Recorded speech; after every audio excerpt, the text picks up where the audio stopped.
जय श्री राम। आज से होगा शनि देव का महापरिवर्तन। लगभग 30 साल में शनि वापस अपनी राशि में प्रवेश करते हैं और ये जो राशि है ये इनकी स्वराशि ही नहीं, इनकी मूल त्रिकोण राशि भी है। यानी शनि देव का जो महापरिवर्तन होगा इस बार कुंभ राशि में, मूल त्रिकोण राशि में होगा। भले ही ये गोचर 75 दिनों के लिए आ रहा है, लेकिन अच्छा काम होने के लिए तो सेकंड और मिनट भी काफ़ी होती हैं। यहाँ तो शनिदेव 75 दिन के लिए मकर राशि से निकलकर कुंभ में प्रवेश करेंगे। यानी शनिदेव अब होंगे स्वराशि के साथ मूल त्रिकोण के अंदर। 29 अप्रैल 2022 से 12 जुलाई 2022 तक शनिदेव का जो गोचर है वो कुंभ राशि में रहने वाला है। कुंभ राशि में प्रवेश करने के बाद ये कुछ राशियों के लिए शश योग भी बनाएंगे कुछ समय के लिए, तो कुछ राशि इसके भाग्य, कर्म और लाभ को भी प्रभावित करेंगे। तो कौन सी वो 6 राशियां हैं जो शनिदेव के इस परिवर्तन से होने वाली हैं बहुत ज़्यादा भाग्यशाली, बन जाएंगी लकी? तो सबसे पहली इसमें जो राशि है वो मेष राशि है, क्योंकि मेष राशि वालों के लिए शनिदेव अब तक शश योग बना के चल रहे थे मकर में, लेकिन अब वो पहुंचेंगे एकादश भाव में। जहां कर्म भाव में ग्रह आपसे कर्म करा रहा है, मेहनत करा रहा है, तो वहीं एकादश में बैठ के ये शनि लाभ के अवसर देने को तैयार कि भैया बहुत कर लिया कर्म, अब तो लाभ लेने की बारी है। क्योंकि धन के कारक बृहस्पति ने भी राशि से द्वादश में स्वग्रही योग बनाया है। यानी कुछ ना कुछ बड़ा आपके जीवन में हाथ आने वाला है, चाहे वो देश से हो, चाहे विदेश से हो, एक्सपोर्ट से हो, इंपोर्ट से हो, दूर स्थान से जुड़ के हो, यात्राओं से हो, या दूर के लोगों से जुड़ के फ़ायदा हो। लेकिन शनि अगर लाभ भाव में चलेंगे तो लाभ देंगे, चाहे वो सोर्स ऑफ इनकम बढ़ाएं, मल्टीपल सोर्स ऑफ इनकम दें, एक से अधिक माध्यमों से कमाएं। झटके का पैसा, प्रमोशन, फ़ायदा मिलना इस शनि की बदौलत ही है। तो आपके लिए ये योग बहुत बेहतर है। आगामी 75 दिन कुछ बड़ा देने जाएंगे आपको। दूसरी राशि वृषभ राशि, क्योंकि वृषभ के लिए शनि योग कारक है, नवम और दशम दोनों के मालिक हैं। वृषभ से एकादश में बृहस्पति स्वराशि के होके चल रहे हैं, यानी लाभ का मालिक लाभ में मजबूत है। प्रमोशन, तरक्की, फ़ायदा देने वाला ग्रह अपनी जगह मजबूत पड़ा हुआ है। दूसरी तरफ शनि शश योग बनाएंगे, राशि से दशम में होंगे शनि, दशमेश दशम में, और एकादश का मालिक एकादश में, कर्म का मालिक कर्म में हो, यश, मान, सम्मान, प्रसिद्धि देता है। और लाभ का मालिक लाभ में, यानी लाभ देता है कि आप कर्म करो आपको लाभ मिलेगा। जितना ज़्यादा कर्म उतना ज़्यादा लाभ, जितना बड़ा कर्म उतना बड़ा लाभ। यानी ये वो लोग हैं कि जितना बड़ा इन्वेस्टमेंट किया उतना बड़ा लाभ मिला। करोड़ों का इन्वेस्टमेंट किया, करोड़ों का फ़ायदा, हज़ारों का किया तो हज़ारों का फ़ायदा, लाखों को किया तो लाखों का फ़ायदा। यानी शनिदेव 75 दिनों के अंदर कुछ ऐसा बड़ा करने के लिए तैयार बैठे हैं, क्योंकि भाग्य, कर्म और लाभ तीनों ही मजबूत हैं। अगली राशि सिंह राशि। सिंह राशि से सप्तम में बन रहा है शश योग के सप्तमेश शनि सप्तम में ट्रांजिट करेंगे।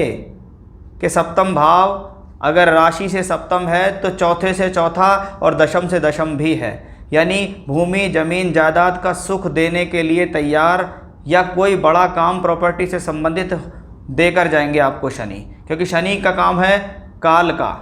बृहस्पति धन के कारक होके बैठे हुए हैं स्वग्रही राशि से अष्टम में, और शनि और बृहस्पति दोनों मिलकर कहाँ देख रहे हैं? चौथे घर के ऊपर। यानी वो लोग जो भूमि, जमीन, जायदाद, प्रॉपर्टी का काम करते हैं, कंस्ट्रक्शन वर्क करते हैं, इंफ्रास्ट्रक्चर करते हैं, घर की साजो सजावट करते हैं, ट्रांसपोर्ट का कार्य करते हैं, वाहन का कार्य करते हैं, सामान को इधर उधर ले जाने का काम करते हैं, उनके लिए ये कॉम्बिनेशन बहुत अच्छा कि शनि प्रबल सप्तम में पद प्राप्ति, नौकरी, प्रमोशन, नया काम, नए काम से सफलता दिलाने वाला होता है। तो धन का कारक बृहस्पति भी उतनी ही मजबूत स्थिति में पड़ा हुआ है। यानी सिंह वालों के लिए भी ये समय एक बड़ी खुशखबरी लेकर आ सकता है, क्योंकि यहाँ शनि चल रहे हैं शश योग के साथ, राशि से सप्तम में स्वराशि के होकर चलेंगे।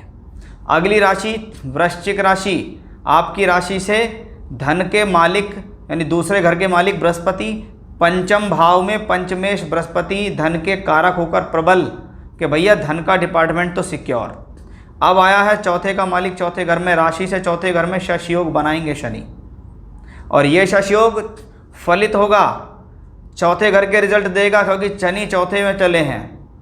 चौथे का शनि भूमि, जमीन, जायदाद इनके कार्यों में सफलता देता है। कंस्ट्रक्शन, इंफ्रास्ट्रक्चर के कार्यों में सफलता देता है। वाहन से संबंधित, ट्रांसपोर्ट से संबंधित कार्यों में सफलता देता है, क्योंकि चतुर्थेश चौथे घर में है। चौथा घर माता, माता का सहयोग, माता को कोई हेल्थ इश्यूज चल रहे हैं सॉल्व हो जाएंगे। प्रॉपर्टी से संबंधित झगड़ा झंझट चल रहा है सॉल्व हो जाएगा। पैतृक संपत्ति प्राप्त हो जाएगी। शत्रुओं पर विजय, मुकदमे में विजय हासिल हो जाएगी आपको इससे। काम धंधे में बरकत होगी, काम कुछ बढ़ता दिखाई देगा, क्योंकि शनि यहाँ से बैठ के दशम भाव पे अपनी दृष्टि देंगे, यानी किसी ना किसी तरीके से शनि यहाँ कर्म कराएंगे।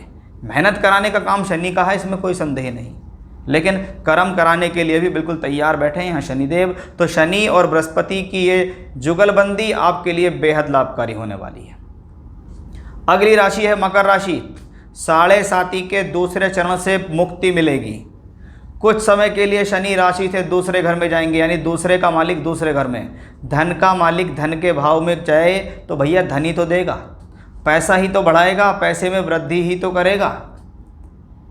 उसके साथ धन के कारक बृहस्पति भी राशि से तीसरे में मजबूत चल रहे हैं। वो वहाँ से बैठ के सप्तम, नवम और एकादश पे दृष्टि देंगे। ये तीनों ही स्थान अच्छे हैं। सप्तम अगर पद प्राप्ति है, प्रमोशन है, तो नवम भाग्य और 11वां लाभ है।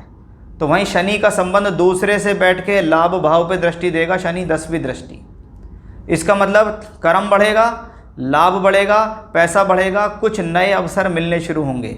यानी साढ़े साती के तीसरे चरण आपके लिए फेवरेबल होंगे शनि, क्योंकि धन का कारक बृहस्पति मजबूत, धन का स्वामी धन भाव में मजबूत, और दोनों का संबंध यानी शनि बृहस्पति दोनों का संबंध लाभ भाव से बना हुआ है। इसका मतलब है ये वो समय होगा जो साढ़े साती से भी मुक्ति देगा और आपकी चिंताओं से भी मुक्ति देगा, और धन से संबंधित स्थिति भी आपके लिए बढ़िया हो जाएगी। तो मकर वालों के लिए बहुत अच्छा समय है। अगली और अंतिम राशि जो सभी राशियों में सबसे ज़्यादा भाग्यशाली होने वाली है वो है कुंभ राशि। कि राशि का मालिक राशि में चलेगा। मूल त्रिकोण स्वग्रही शनि चलेंगे कुंभ में, शश योग बना के चलेंगे। इसको कहते हैं मान सम्मान में वृद्धि, यश सम्मान प्राप्ति का योग। शनि की दशम दृष्टि कर्म भाव पे, शनि की तीसरी दृष्टि तीसरे भाव पे। मेहनत करने में कमी नहीं, तो उस मेहनत का फल भी आपको मिलेगा आपके कर्म से। यश बढ़ाएंगे आप अपनी मेहनत से अपना यश बढ़ा रहे हैं, आप अपनी मेहनत से अपनी कीर्ति बढ़ा रहे हैं। आपके द्वारा किया गया कर्म आपको प्रमोशन और तरक्की देगा। धन दो धन भाव के मालिक हैं बृहस्पति, यहाँ एकादश और द्वितीय, और द्वितीय में ही गोचर करेंगे बृहस्पति, यानी धन का मालिक धन का कारक दोनों मजबूत। और शनि और बृहस्पति दोनों अपनी दृष्टियों से राशि से दशम पे दृष्टि डालेंगे। शनि की 10वीं और बृहस्पति की 9वीं दृष्टि जब कर्म भाव पे पड़ती है तो कर्म भाव प्रफुल्लित होता है, कर्म भाव बढ़ता है। बेटर अपॉर्चुनिटी मिलना, बड़ा प्रमोशन, बड़ी तरक्की, नई नौकरी, नया काम, नया पैसा, कुछ बड़ा हाथ में लगने वाला है इस शनि के महापरिवर्तन से। और जैसा कि मैंने शुरू में ही कहा, अगर काम अच्छा होना तो उसके लिए सेकंड और मिनट भी काफ़ी हैं। कि किसी फाइल पे साइन होना है सेकंड लगते हैं, किसी काम की डीलिंग होती है मिनटों में डीलिंग हो जाती है। यानी अच्छा समय आए, उसके अंदर एक अच्छा समय निकल के आएगा कि एक छोटे से समय में मुझे बड़ा लाभ मिला, कि वो दिन मेरे जीवन में ऐसा था जिसमें मैंने बड़ी तरक्की प्राप्त कर ली। तो भैया ये 6 राशि वाले शनिदेव इन पर अपनी कृपा देने वाले हैं आने वाले 75 दिनों के अंदर। ये गोचर का नियम ना तो कभी फेल हुआ है ना कभी होगा। तो गोचरवश ग्रहों की स्थितियाँ बेहतर है। अगर कुंडली में दशा बहुत ज़ोरदार चल रही है तो भैया हजारों वाले हजारों कमाएंगे, लाखों के इन्वेस्ट वाले लाखों का कमाएंगे, और करोड़ों वाले करोड़ों का कमाएंगे। तो ये था मेरा आज का विषय कि शनिदेव का महापरिवर्तन किन 6 राशियों के लिए बहुत ज़बरदस्त धन योग देगा। फिर से नए विषय के साथ आपके सामने हाजिर होऊंगा मैं, तब तक के लिए बने रहिएगा मेरे साथ। जय श्री राम।